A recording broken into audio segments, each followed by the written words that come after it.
नमस्कार दोस्तों। मैं एक अगला टॉपिक लेके आया हूँ जो कि है प्रबोधन काल, एनलाइटमेंट एज, जिसे ज्ञानोदय का काल भी कहा जाता है। जो कि यूपीएससी से, ये लगा लीजिए कि मैं ये नहीं कह रहा कि पूरा का पूरा उसमें से ही सब कुछ आएगा। ये एक बेसिक सा है जो यूपीएससी के स्टार्टिंग में पढ़ा जाता है, जो कि कोई भी एस्पिरेंट है उसको सबको पता ही रहता है कि ये बेसिक्स में प्रबोधन काल भी आता है। तो चलिए इसको शुरू करते हैं। पुनर्जागरण कालीन की चेतना का परिपक्व रूप जो हुआ वो प्रबोधन कहलाया। पुनर्जागरण पुनर्जागरण मैं अपने पिछले लेक्चर में बता चुका हूँ।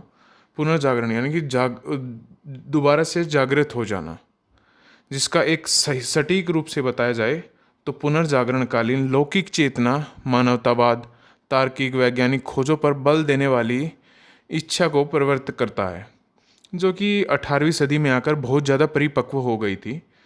चिंतन की यह परिपक्व अवस्था प्रबोधन के नाम से जानी जाने लगी। तो इससे बहुत ज़्यादा फ़ायदा भी हुआ, सब में चेतना आने लगी, विवेक पर ज़्यादा बल देने लगे। तो इससे कुछ ज़्यादा विशेषताएं भी उनकी देखा जाए तो बहुत ज़्यादा बढ़ गई प्रबोधन काल की, जिसमें से कुछ थी कि प्रबोधनकालीन के चिंतन ने ज्ञान को विज्ञान से जोड़ दिया और कहा कि हमारे लिए सत्य वही है जिसका कोई वैज्ञानिक आधार हो, जिसका प्रयोग व परीक्षण किया जा सके। वस्तुतः ज्ञान आस्था का विषय नहीं बल्कि तर्क और प्रमाण से युक्त होने लग गया। मध्य युग में तो यह तक कहा जाने लगा कि यह सृष्टि ईश्वर द्वारा निर्मित है, अतः उसे मानव द्वारा नहीं जाना जा सकता, अर्थात ये दुनिया मानवीय समझ से परे है। इसलिए मध्यकाल में यह सूत्र वाक्य प्रचलित था कि जहाँ ज्ञान का प्रकाश आलोकित नहीं होता वहाँ विश्वास की ज्योति से रास्ता दिखाई पड़ता है। यानी कि किसी को पता नहीं है कि हाँ भाई, जैसे किसी चीज़ की वो कहते हैं कि है ना भाई, प्लेनेट सौर प्लेनेट थी, ये है वो है, ये चीज़ बता रही है। पर जब तक हमने प्रमाण नहीं वो दिखा दिया ना कि सभी व्यक्तियों को कि हाँ भाई ये यहाँ पे है, ये यहाँ पे, तब तक नहीं माना। तो हम सोचते थे कि सब भगवान है, ये है। जैसे हम अभी भी कहते हैं हमारे चंदा मामा है, सूर्य भगवान है। जैसे ये है, हम इंडिया में तो ये चीज़ चलती है, पर जैसे हम इंडिया से बाहर जाएंगे, जैसे वेस्टर्न कंट्रीज़ में जाएंगे, तो उसमें ये चीज़ बदल जाती हैं। सबका अलग अलग बदल जाता है। सूर्य को कोई भगवान नहीं मानता, सूर्य को सिर्फ एक सूर्य प्रकाश देने वाली वस्तु समझा जाता है। इस तरीके से चलना लगे, तो ऐसी चीज़ यहाँ पर भी होने लग गई। इसी को प्रबोधन काल का एक परिपक्व रूप कहा जाने लगा। पुनर्जागरण का कि जागृत हो गए और तब जाके पुनर्जागरण बहुत अच्छे तरीके से आया। अब प्रबोध दूसरा देखा जाए तो प्रबोधन के चिंतन का मुख्य तत्व कारण और कार्य संबंधों का अध्ययन करना हो गया। वस्तुतः कोई भी घटना के लिए उसकी पूर्ववर्ती घटना उत्तरदायी होती है, जो एक कारण के लिए रूप में मौजूद होती है। इस कारण को जानना इसलिए आवश्यक है क्योंकि प्रकृति की विनाशक गतिविधियों से मानव की रक्षा की जा सके, बस, तथा मानव प्रकृति की शक्तियों का और उसकी ऊर्जा का रचनात्मक प्रयोग कर सके। यही तो था। अब देखते हैं तीसरी, मानवतावाद। प्रबोधन के चिंतन ने मानवतावाद पर बहुत ज़्यादा बल दे दिया। मध्य युग का चिंतन था तो मानव जन्म से पापी माना जाता था कि हाँ भाई, जन्म से लिया तो ना, ये तो पापी है। अब इसके पाप दूर करने के लिए चर्च के पादरी और पता नहीं क्या क्या, जो धर्माधिकारी कहते हैं ना कि धर्माधिकारी है, तो उनके हाथों में सब अपने स्वार्थ के लिए वहाँ पे जाने लगे। और धर्माधिकारी भी पूरे गजब थे। वे भी है ना, देखा जाए तो है ना, वो स्वार्थी थे, भ्रष्ट थे। उससे बहुत ज़्यादा दिक्कत आम जनता को होने लग गई थी, जिसमें डॉक्टर, वकील, जो एक नीचे तबके का बंदा होता है, वो उसको बहुत ज़्यादा दिक्कत होने लग गई। पर जब प्रबोधन का चिंतन सभी के मन में आने लगा तो इनकी जागृति बढ़ने लग गई। इससे फ़ायदा क्या हुआ कि अब ये अपने अधिकारों के लिए मांग करने लग गए। इससे अच्छा खासा फ़ायदा भी हुआ, ये नहीं है कि कुछ नहीं हुआ। इससे अच्छा खासा फ़ायदा हुआ क्योंकि आज कोई भी बंदा जाके है ना अपने अब संसद में जाके बैठ सकता है। हम अपने प्रधानमंत्री जी को देख लीजिए, वो भी तो चाय वाले थे। चाय वाले से आप खुद भी सोचिए कि देश के प्रधानमंत्री बनना कोई छोटी बात नहीं होती। तो चलिए, हमें इससे क्या करना, हमें तो अपना काम करना है। तो चलिए अगले वाले पड़ाव पे चलते हैं। अगली विशेषता, प्रकृति पर बल। प्रकृति पर बल। प्रबोधन के चिंतकों ने प्रकृति पर बल देते हुए कहा कि प्रकृति एवं सौंदर्य से परिपूर्ण है। ये तो सबको पता कि भाई जितनी सुंदरता कहीं नहीं देखने मिलती वो प्रकृति में कभी भी जाके देखिए आप, कभी भी गांव में देखेंगे तो बहुत ज़्यादा लहराते हुए वो पक्षी भी मिलेंगे, देखा जाए तो है ना पेड़ पौधे, इस तरीके से बहुत गजब की खूबसूरती मिलेगी आपको।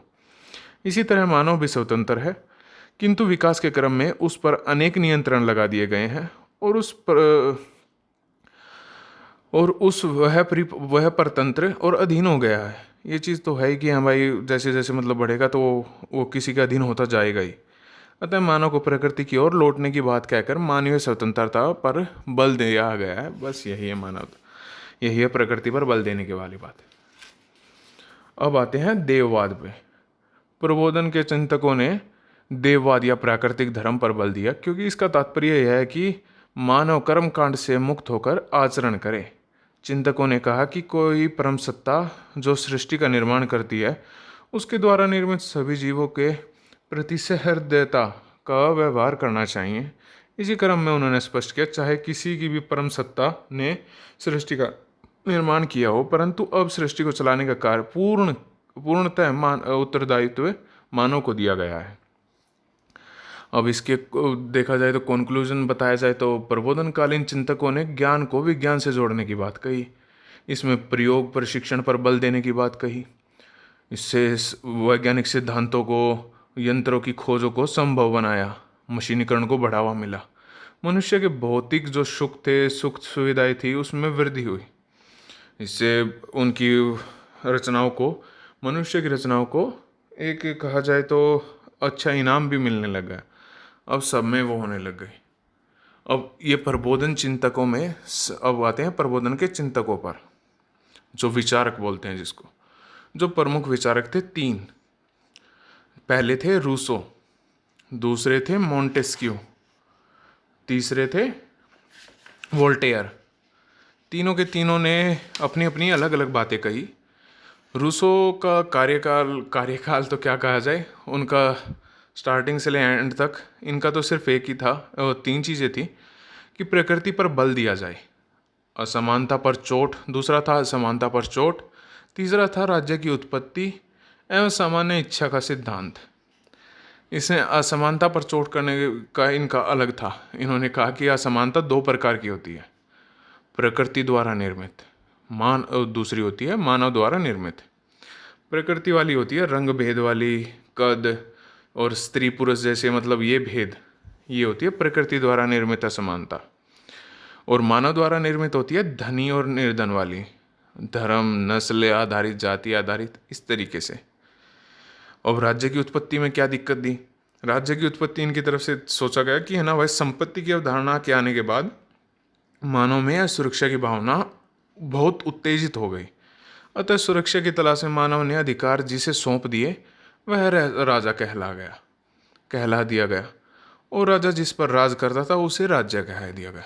इस तरीके की परिकल्पना को, सिद्धांत को रूसो ने बढ़ावा दिया। अब आते हैं मोंटेस्क्यू ने तीनों शक्तियों के अलग अलग वो पृथक करने की बात कही, जिसमें उन्होंने तीन ये सिद्धांत भी दिया कि कार्यपालिका, विधायिका और न्यायपालिका, इन सबको अलग अलग कर दो, जिसकी परिकल्पना देखा जाए तो हमारे संविधान में भी है कि हमेशा इन शक्तियों को अलग अलग रखो। इसलिए केंद्रीयकरण निरंकुशता का पात्र बनता है, तो इसलिए उन्होंने ये चीज़ हटाई। तो इस बोला कि है ना शासन की शक्तियाँ ही ये हैं, कार्यपालिका, विधायिका, न्यायपालिका। अब आते हैं वोल्टेयर पे। वोल्टेयर का तो भाई गजब ही था। वोल्टेयर ने तर्क दिया कि मानव की स्वतंत्रता और मानव अधिकारों पर बल दिया जाए।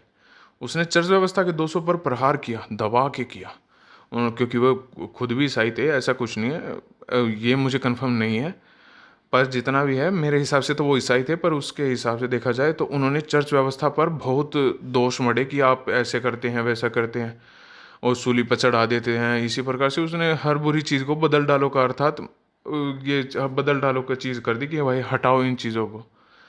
तो वोल्टेयर सीधा देखा जाए तो धार्मिक चीज़ों पर ज़्यादा वो थे कि जो कर्म कांड करते हैं उस तरीके से वो उनका सब कुछ हटाने के लिए कह रहे थे।